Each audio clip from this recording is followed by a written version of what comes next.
I'd like to start today's video by quoting Rosa Parks. I want to know what rights I have as a human in Montgomery, Alabama.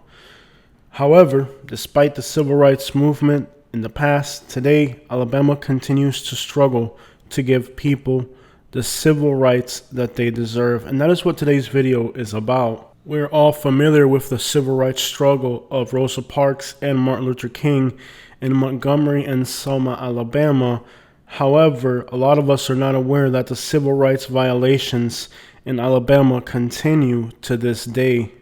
Rosa Parks herself quoted Martin Luther King in saying, "It's not a black or white issue, it's a right or wrong issue," noting that many whites suffered greatly for joining African Americans in those marches in Selma and in Montgomery. Now keep in mind, these were African Americans in the 50s in Alabama and in the 60s, talking about suffering greatly.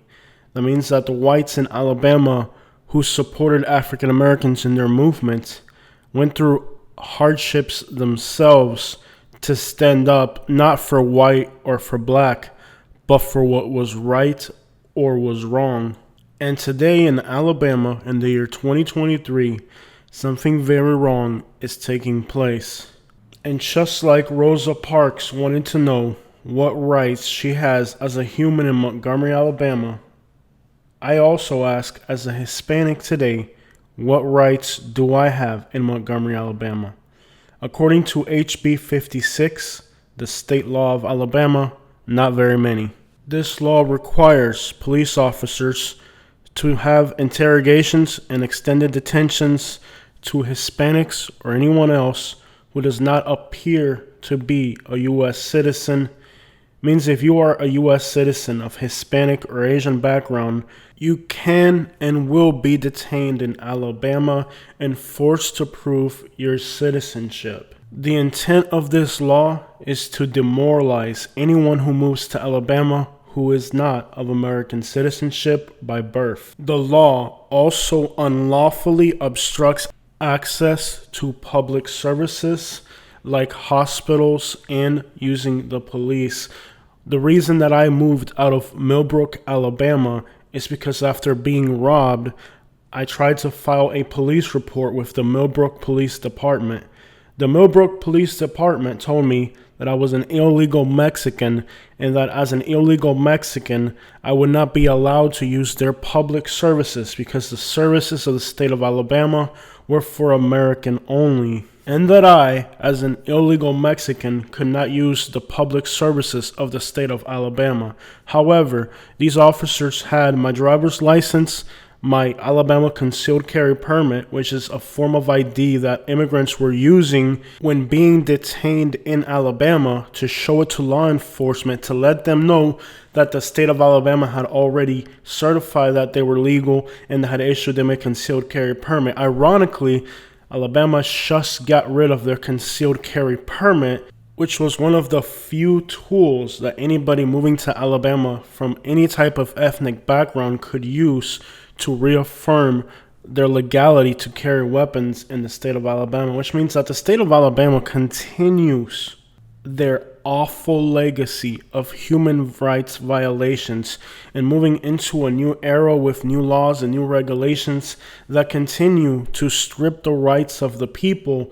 And just like the African Americans suffered humiliation and inhumane treatment in the 1960s, today in the year 2023, anyone who moves to Alabama of a Hispanic or Asian background will suffer great humiliation and inhumane treatment by the laws of the state that are unconstitutional, just like they were in the 1960s. Removing the concealed carry permit from the state laws of Alabama means that one of the few avenues Hispanics and Asians had to protect themselves from law enforcement encroachments are now gone, and any Hispanic or Asian that's in the state of Alabama will now have to carry a weapon without a permit in a state where civil services like law enforcement and even hospitals are refusing to give treatment to people who are not, quote unquote, of U.S. citizenship.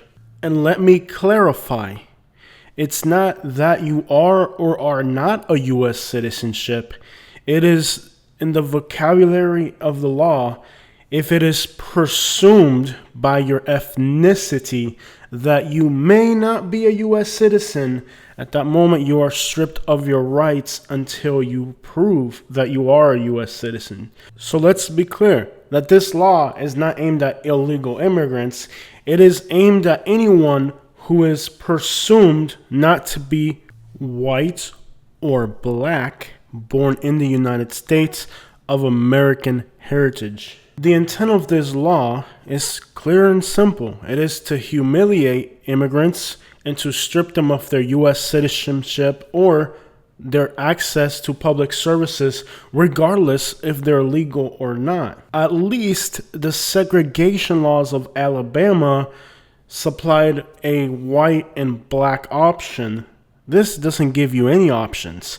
And personally, when I lived in Millbrook, Alabama, I had the police department tell me, hey, you don't have any rights here. You're an illegal Mexican. These officers knew that I was a U.S. citizen, knew that I owned a home, had a driver's license, had an Alabama concealed carry permit, and they knew my nationality wasn't Mexican.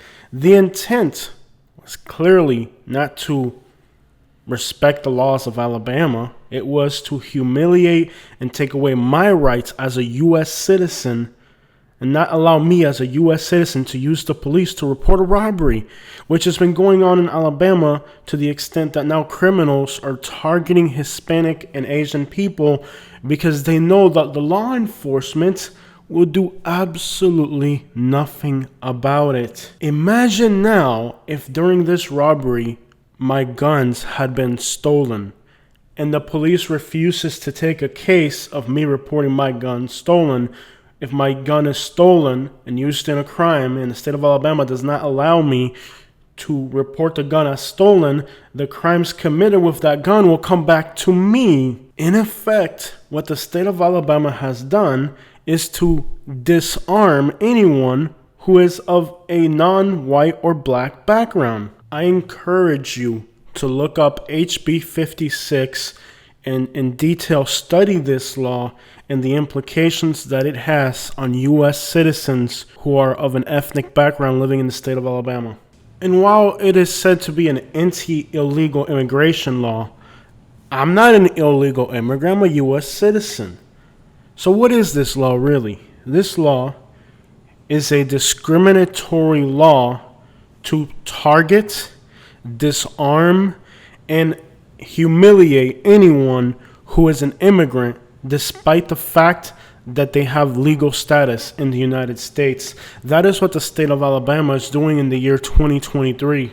When Martin Luther King was being blocked from crossing that bridge in Alabama on his march towards Montgomery from Selma, keep in mind that it was the Alabama state troopers who inhumanely and forcibly tried to prevent this from happening. I urge anyone of Hispanic or Asian background that is considering moving to Alabama to listen very carefully to the warning that I am giving you regarding your safety and that of your family in the state of Alabama. Not only will law enforcement not give you access to protection, hospitals will not give you access to treatment. Let's talk a little bit about the embarrassing affairs of the state of Alabama today. Alabama currently has one of the highest murder rates in the entire country by state, on par with cities like Chicago that are struggling with violence. Montgomery, Birmingham, and Mobile have some of the highest murder rates in the entire country. Birmingham's murder rate makes it one of the most dangerous cities in the entire world.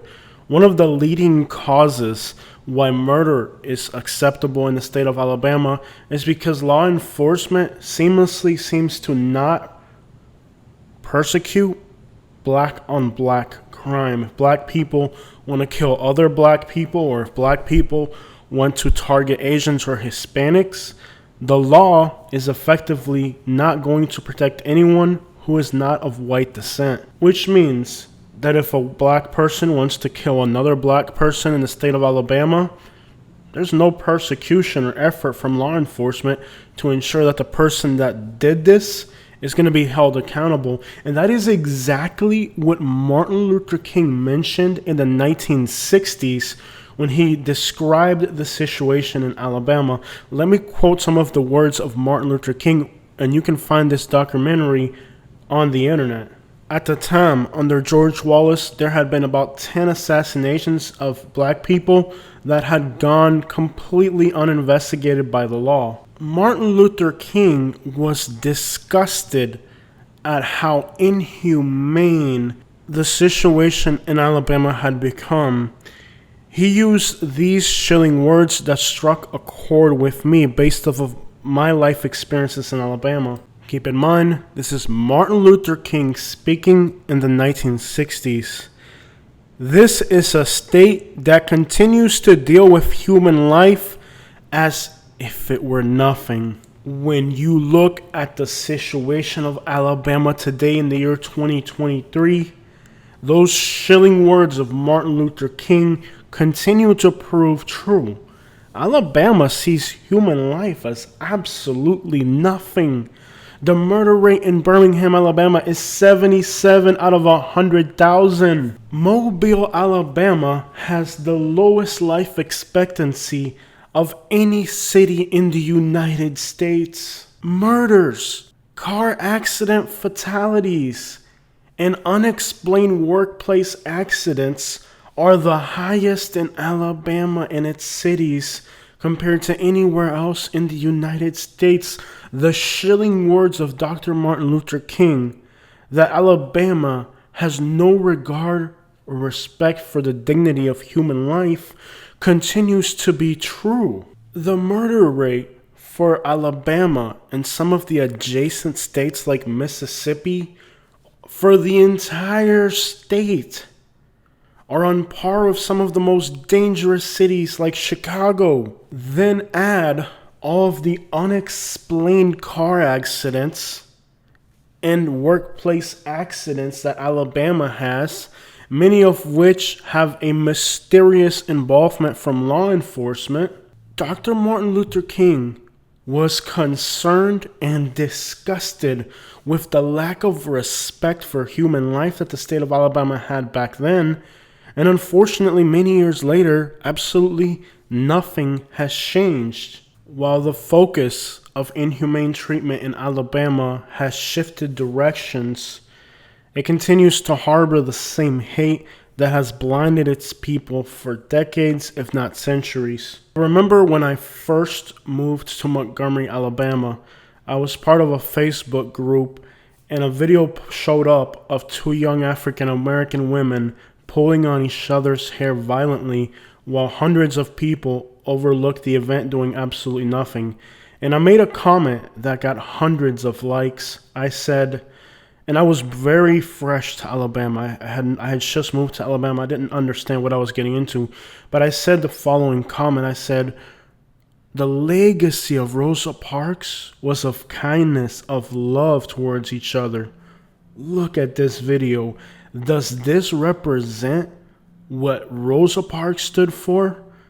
And that comment was possibly one of the few things that I said in that Facebook group before I left it, because I realized that this group was charged in a very violent way and that I didn't want to be part of it, because the material that kept going to this Facebook group was nothing more than disgusting material that I didn't want to see on a daily basis, because it was like fuel for hate.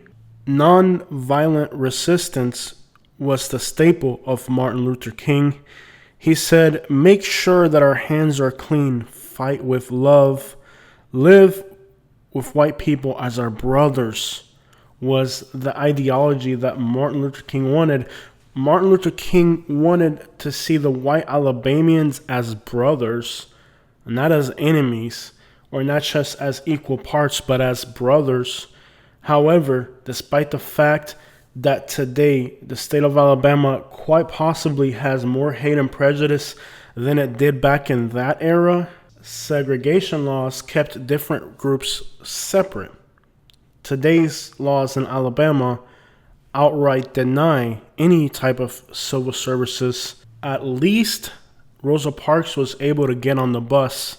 Today, Hispanics and Asians perhaps would not be able to get on a bus in Montgomery because the law stipulates that the driver would have to confirm that they're U.S. citizens. At least Rosa Parks was allowed to get on the bus. While living in the state of Alabama, I tried to open a bank account and the bank refused it. I tried to report robberies and the police refused to take the case. When I went to apply for my driver's license in the city of Montgomery, they gave it to my wife, who's American, but did not give it to me. That was only living in this state for 1 year. Imagine all the hate and discrimination that the people who have lived their entire lives in this state have seen. While many people see Selma and Montgomery as a shining light where the civil rights movement started, it is unfortunately today one of the most disgusting places in America where civil rights violations continue to happen. The only difference now is that the groups being targeted are even smaller and less powerful than African Americans were, and nobody's standing up to protect their rights. Alright guys, that is today's video about how the civil rights battle in Alabama continues and how despite many efforts from many people who bravely stood up in a battle not of black versus white, but of right versus wrong. Today in Alabama, the wrong continues to happen.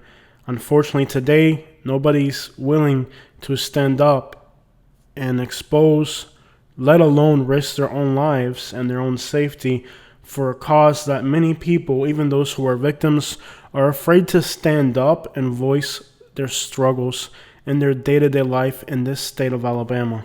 I want to remind you guys that Martin Luther King and Rosa Parks had many white people who suffered voluntarily alongside them in these efforts. And while it seems like the extent of prejudice that was pushed against these people, we're not aware of how far it went.